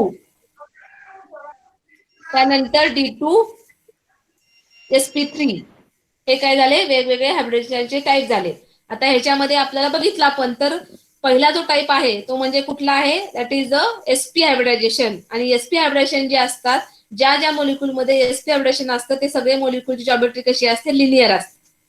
सगळ्या मोलिक्यूलची जॉमेट्री कशी असते, लिनियर असते. आणि त्याच्यानंतर हे जे SP2 हायब्रिडायझेशन आहे, ट्रायगोनल प्लेनर जॉमेट्री, किंवा SP3 हायब्रिडायझेशन आहे, टेट्राहेड्रल जॉमेट्री, किंवा ट्रायगोनल D2SP2 हायब्रिडायझेशन असेल, ऑक्टाहेड्रल जॉमेट्री, किंवा DSP2 हायब्रिडायझेशन असेल, ट्रायगोनल बायपिरामिडल जॉमेट्री. तर ह्याच्यामध्ये काय होतं की मोलिक्यूल जे असतात त्यांचा काय असतो, शेप वेगवेगळा असतो. म्हणजे ट्रायगोनल प्लेनर जॉमेट्री असेल SP2 हायब्रिडायझेशनला, तर ट्रायगोनल प्लेनर मध्ये हा SP2 हायब्रिडायझेशनचा मोलिक्यूल आहे. हा कुठला झाला, टेट्राहेड्रल जॉमेट्री झाली. म्हणजे हे सगळे नॉन लिनियर मोलिक्यूल आले. ही जॉमेट्री प्रेझेंट असेल ट्रायगोनल प्लेनर, किंवा टेट्राहेड्रल, किंवा ट्रायगोनल बायपिरामिडल, किंवा ऑक्टाहेड्रल, तर हे सगळे मोलिक्यूल कसे झाले, तुमचे नॉन लिनियर झाले. लिनियर जॉमेट्री फक्त एकाच मोलिक्यूल मध्ये प्रेझेंट असते. कुठल्या मोलिक्यूल मध्ये, की ज्या मोलिक्यूल मध्ये हायब्रिडेशन कसं आहे, SP हायब्रिडेशन आहे. ज्या मोलिक्यूल मध्ये काय SP हायब्रिडेशन आहे. मग आता आपल्याला कॅल्क्युलेट करायचं आहे. बघा आता इथे दिसतंय तुम्हाला व्यवस्थित की लिनियर जॉमेट्री म्हणजे काय, हे सगळे आता पॉलीअटॉमिक मोलिक्यूल्स आहेत. याच्यामध्ये काय आहेत, पॉलीअटॉमिक मोलिक्यूल्स आहेत आणि त्याची आपण जॉमेट्री बघतोय. हा लिनियर जॉमेट्री झाली मोलिक्यूलची. ही काय झाली, ट्रायगोनल प्लेनर. इथं हायब्रिडेशन कुठला आहे, SP. लिनियर जॉमेट्री म्हणजे हायब्रिडेशन कुठलं आलं, SP. ट्रायगोनल प्लेनर हायब्रिडेशन म्हणजे कुठली आली जॉमेट्री, SP2. स्क्वेअर प्लेनर आली म्हणजे काय आली, DSP2. टेट्राहेड्रल म्हणजे काय आली, SP2. ट्रायगोनल ट्रायगोनल बायपिरामिडल म्हणजे काय आलं, SP2D. म्हणजे काय आलं, ट्रायगोनल बायपिरामिडल. आणि ऑक्टाहेड्रल जॉमेट्री म्हणजे काय आलं, D2SP3. काय आलं, D2SP3. म्हणजे आता इथं ऑक्टाहेड्रल जॉमेट्री म्हणजे किती ऍटम्स आहेत बघा, 6 आहेत. D2 म्हणजे D चे 2 ऑर्बिटल, त्याच्यानंतर SP2 SP चा 1 आणि P चे 3, म्हणजे इथे 6 ऑर्बिटल झाले. D2SP3 हायब्रिडेशन जेव्हा असेल तेव्हा जॉमेट्री कुठली असणार आहे, ऑक्टाहेड्रल जॉमेट्री असणार आहे. तर आता आपल्याला बघायचंय की how to calculate that is the vibrational modes in the linear molecules and non linear molecules. आता हा नेहमी तुम्हाला विचारला जाणारा प्रश्न असतो की how to calculate that is the vibrational modes in the linear molecule and non linear molecule. आता आपल्याला पहिल्यांदा बघायचं आहे that is the how to calculate that is the vibrational modes in the linear molecule. त्यासाठी formula आहे, for the linear molecules we have to calculate the degrees of vibrational modes by formula 3n-5. काय करतो आपण, calculate कसा करतो, 3n-5. आता n mean that is the number of the atoms. n म्हणजे काय, इथं नंबर ऑफ द ऍटम्स. आणि याच्यावरून आपण काय करतो, कॅल्क्युलेट करतो की किती व्हायब्रेशनल मोड्स प्रेझेंट असतात. आणि नॉन लिनियर मोलिक्युल साठी फॉर्म्युला कसा आहे, 3n-6. By calculation that is the 3n-6. या फॉर्म्युल्याने आपण काय करतो, नॉन लिनियर मोलिक्युल मधले व्हायब्रेशन्स काय करतो, काढतो. तर लिनियर साठी काय करतो आपण, 3n-5 हा फॉर्म्युला वापरतो. आता लिनियर मोलिक्युल मी तुम्हाला सांगितलं की ही लिनियर जॉमेट्री आहे. बघा मोलिक्युल कसा आहे, लिनियर आहे. हायब्रिडेशन कुठलं येणार, SP. हे बघा हा मोलिक्युल कसा आहे, लिनियर आहे. आणि हायब्रिडेशन कुठला आहे, दॅट इज द SP. त्याच्यामध्ये व्हायब्रेशन कुठले कुठले असतात हे आपल्याला कॅल्क्युलेट करायचे आहेत. तर आपण फॉर्म्युला कुठला वापरणार, 3n-5. n म्हणजे काय, नंबर ऑफ द ऍटम्स. आता तुम्हाला दिसतंय इथं, फॉर एक्झाम्पल आपण एक्झाम्पल घेऊ, दॅट इज द एक्झाम्पल. आपण आता लिनियर मोलिक्युल साठी एक एक्झाम्पल घेऊ, म्हणजे तुमच्या लगेच लक्षात येईल की फॉर एक्झाम्पल आपण काय घेतलं, आता CO2 कार्बन डायऑक्साइड मोलिक्युल घेतला. आता ह्या कार्बन डायऑक्साइड मध्ये किती टाईपचे ऍटम्स आहेत रे, कुठले कुठले ऍटम आहेत,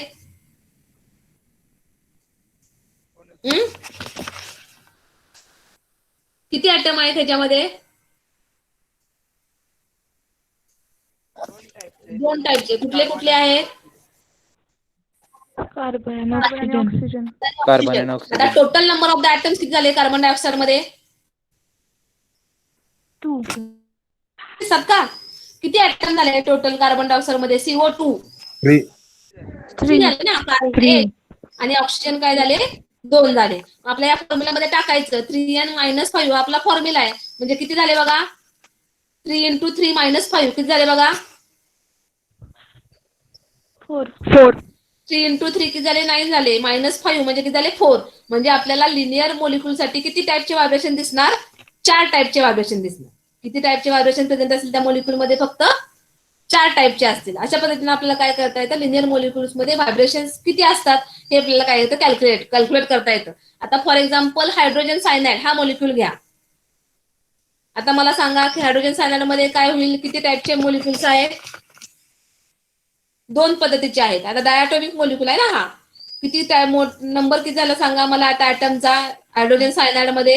हाही लिनियर मॉलिक्यूल आहे. अँगल किती असणार याचा? sp हायड्रेशन आहे म्हणजे 180 डिग्री अँगल असणार आहे. किती झाले इथं? किती ऍटम झाले? किती टाईपचे ऍटम तुम्हाला दिसतात? SCN याच्यामध्ये ऍटम किती झाले? 3. किती ऍटम झाले? ऍटम किती झाले सांगा? 3.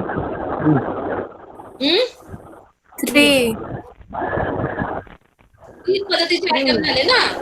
हा एक हायड्रोजन झाला, एक कार्बन झाला आणि एक नायट्रोजन झाला. म्हणजे टोटल ऍटम किती झाले या मॉलिक्यूल मध्ये? 3. 3 झाले. म्हणजे आपल्याला फॉर्म्युला कुठला वापरणार आपण लिनियर मॉलिक्यूलचं कॅल्क्युलेशन करण्यासाठी? आपल्याला जर व्हायब्रेशन्स काढायचे असतील तर आपण कुठला फॉर्म्युला वापरणार? 3n - 3n-5 म्हणजे किती कॅल्क्युलेशन आलं बघा? 3 × 3 - 5 किती झाले? 4. 4. म्हणजे अशा पद्धतीने आपल्याला काय करता येतं? लिनियर मॉलिक्यूल मधले व्हायब्रेशन्स काय करता येतात? कॅल्क्युलेट करता येतात. आता तेच मला काय करायचंय? नॉन लिनियर मॉलिक्यूलचं काढायचंय. आता लिनियर मॉलिक्यूल मध्ये आपण दुसरा मॉलिक्यूल घेऊ HCl. HCl मध्ये सांगा किती आहे? 2. 2. मग आता 2 × 3 - 5 किती व्हायब्रेशन्स आले? 1. 1. किती आले सांगा? 1. HCl मध्ये किती व्हायब्रेशन दिसणार आहेत आपल्याला? एकाच टाईपचं काय दिसणार आहे? व्हायब्रेशन दिसणार आहे. म्हणजे जे सगळे डायटॉमिक मॉलिक्युल्स असतात ते सगळे डायटॉमिक मॉलिक्यूल कसे असतात? लिनियर असतात. आणि डायटॉमिक मॉलिक्युल्स मध्ये व्हायब्रेशन किती येतात? दॅट इज आपण कॅल्क्युलेशन कसं करतो? 3n - 5 या फॉर्म्युलाने करतो. आता नॉन लिनियर मॉलिक्यूल घेतला तर आपण नॉन लिनियर मॉलिक्यूलचं फॉर्म्युलाचं कसं करतो? 3n - 6. कसं करतो आपण? 3n - 6. आता 3n म्हणजे नंबर ऑफ द ऍटम्स. आता फॉर एक्झाम्पल आपण H2O मॉलिक्यूल घेऊया. हा काय आहे? नॉन लिनियर मॉलिक्यूल आहे. दिसते का तुम्हाला इथे H2O मॉलिक्यूल? आता हा कसा आहे? बेंडिंग आहे. याची जॉमेट्री काय येणार आहे? sp2. sp2 म्हणजे काय येईल? बेंडिंग असेल ना, पिरॅमिडल शेप येणार ह्याचा. मला सांगा की याच्यामध्ये किती ऍटम्स आहेत? आता टोटल ऍटम किती झाले H2O मॉलिक्यूल मध्ये? 2 ऑक्सिजन आणि 1 हायड्रोजन. म्हणजे टोटल किती झाले? 3 झाले. 3n - 6 किती फॉर्म्युला आला? कॅल्क्युलेशन करा. 3. 3. 3n - 5. 3 × 3 9. 3. 9 - 6 = 3. बरोबर की 3n - 6 करायचं आहे. म्हणजे किती झाले? आन्सर काय आलं तुमचं? 3 आलं. आन्सर 3 आलं म्हणजे आपल्याला किती व्हायब्रेशन दिसणार आहेत H2O मॉलिक्यूल मध्ये? 3. 3 टाईपचे व्हायब्रेशन दिसतील. काय असतील? 3 टाईपचे काय दिसतील? व्हायब्रेशन दिसतील. त्याच्यानंतर आपल्याला नेक्स्ट बघायचं आहे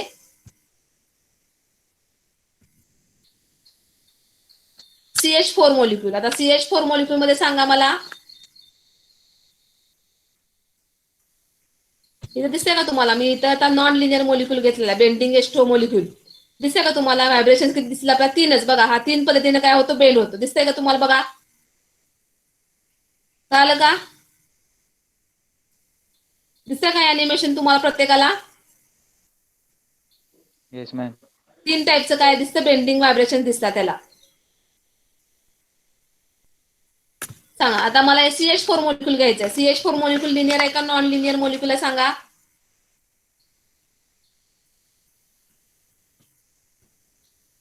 सांगा. Non linear. नॉन लिनियर आहे. मग आता कुठला फॉर्म्युला आपण नंबर ऑफ मोड्स काढण्यासाठी, व्हायब्रेशन मोड्स कॅल्क्युलेशन साठी? 3n - 6. किती झाले टोटल ऍटम?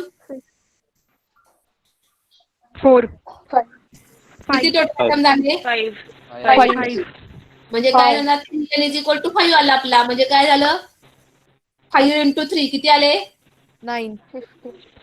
15 - 6 15. 9. 9. हा? 9 व्हायब्रेशन. -6. 9. किती आले व्हायब्रेशन? 9. 9 व्हायब्रेशन. 9 व्हायब्रेशन्स आले. म्हणजे आता आपण हा? किती व्हायब्रेशन्स आले? 9. 9. 9. व्हायब्रेशन्स किती आले? 9.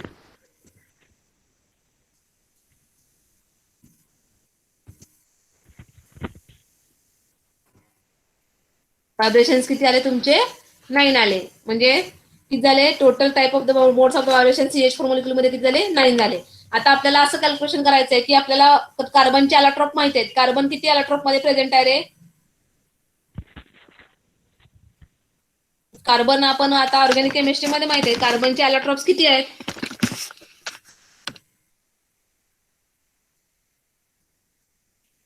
किती फॉर्म मध्ये कार्बन प्रेझेंट असतो?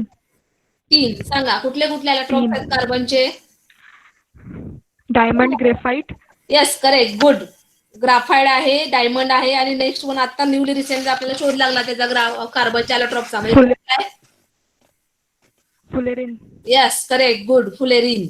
मग आता फुलेरिन म्हणजे किती कार्बन असतात? C60 कार्बन असतात. कार्बन किती असतात? C60. मग मला सांगा की C60 या फुलेरिन मध्ये किती व्हायब्रेशन मोड प्रेझेंट असतील?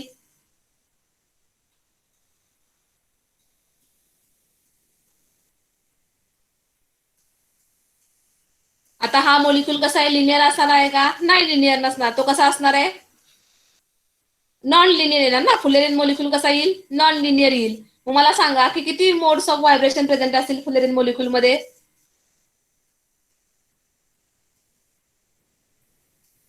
करा कॅल्क्युलेशन. तुमच्या समोर फॉर्म्युला माहिती आहे 3n - 6. नॉन लिनियर साठी आपण कुठला फॉर्म्युला वापरतो? 3n - 6. सांगा मग. 174. Yes, correct. किती टाइपचे व्हायब्रेशन आपल्याला 60 फुलेरिन मध्ये? 174.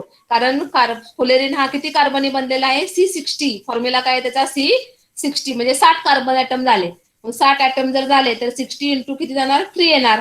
किती झाले? 180 - 6 म्हणजे किती झाला? 174. म्हणजे आपल्याला फुलेरिन मॉलिक्यूल मध्ये व्हायब्रेशन किती टाइपचे दिसतात? 174. किती दिसणार? 174. आता SO2 मॉलिक्यूल मध्ये सांगा.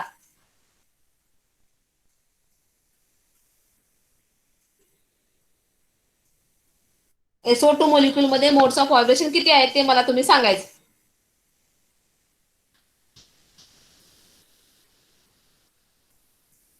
सांगा, कोण सांगेल?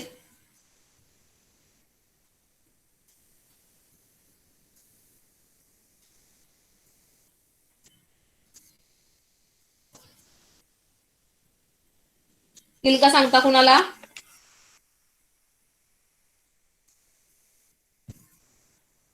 सांगता येईल का कुणाला?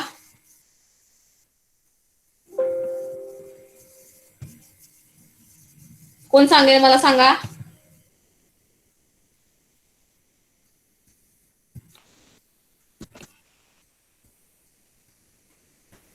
SO2 मॉलिक्यूल मला पहिल्यांदा सांगा. SO2 मॉलिक्यूल लिनियर आहे का नॉन लिनियर मॉलिक्यूल आहे?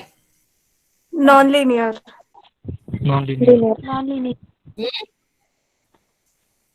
SO2 मॉलिक्यूल लिनियर आहे का नॉन लिनियर मॉलिक्यूल आहे हे पहिल्यांदा तुम्ही मला सांगा. कसा येईल? Non linear. लिनियर आहे का नॉन लिनियर मॉलिक्यूल आहे तो मला पहिल्यांदा सांगा. नॉन लिनियर आहे. कुठला फॉर्म्युला वापरणार आपण नॉन लिनियर मॉलिक्यूल साठी? मग 3n - 6. करेक्ट. आता 3n - किती टाइपचे ऍटम्स आहेत? टोटल ऍटम किती झाले? 3. 3. म्हणजे काय होईल? फॉर्म्युला काय होईल आपला? 3 × 3 - 6. 3 × 3 - 6. -6. म्हणजे काय झाला? Revibration. in the vibration. the vibrations are present in the SO2 molecule. आता BH2 बेरियम डायहायड्राइड आहे. सांगा मला बेरियम डायहायड्राइड हा मोलिक्यूल आहे, त्याच्यामध्ये कुठले व्हायब्रेशन्स असतील, म्हणजे कुठली टाइप्स ऑफ व्हायब्रेशन प्रेझेंट असतील? 3 type. बेरियम डायहायड्राइड BH2 हा मोलिक्यूल लिनियर आहे का नॉन लिनियर, आधी मला सांगा. Non-linear. Non linear BH2 barium dihydride not non linear, हा लिनियर मोलिक्यूल आहे. Linear. व्हायब्रेशन येणार ना, 4 vibration. म्हणजे किती येणार? 4 vibrations. 4 types of 4 vibration. vibrations are present in the BH2 barium dihydride. आता मला दुसरं एक्झाम्पल सांगा. मी फॉर एक्झाम्पल सांगते HCF2 झेनॉन डायफ्लोराइड. सांगा झेनॉन डायफ्लोराइड मध्ये किती येतील व्हायब्रेशन्स?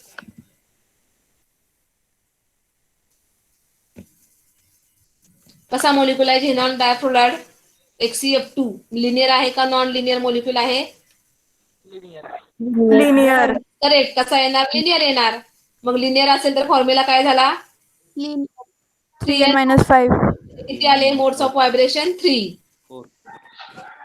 4 ना. किती आले व्हायब्रेशन? सॉरी किती आले? 4 आले. 3n मायनस किती झाले? 4. म्हणजे किती व्हायब्रेशन्स येणार आपले? 4 टाइप्स ऑफ द व्हायब्रेशन.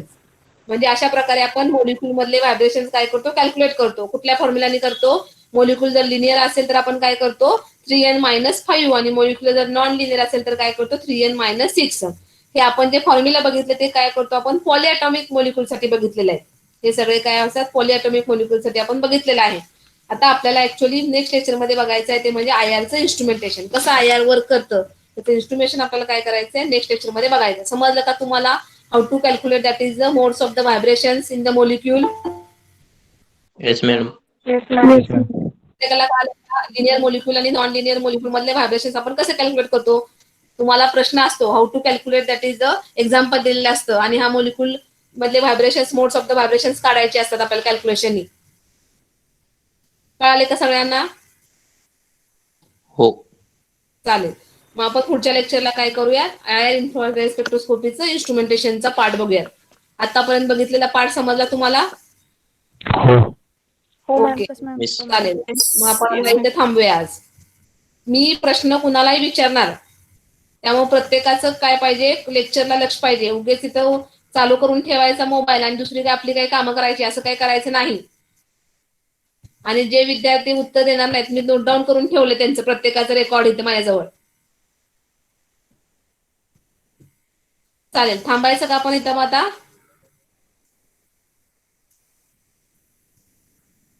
चला पुढच्या लेक्चरला भेटूयात आपण. ओके.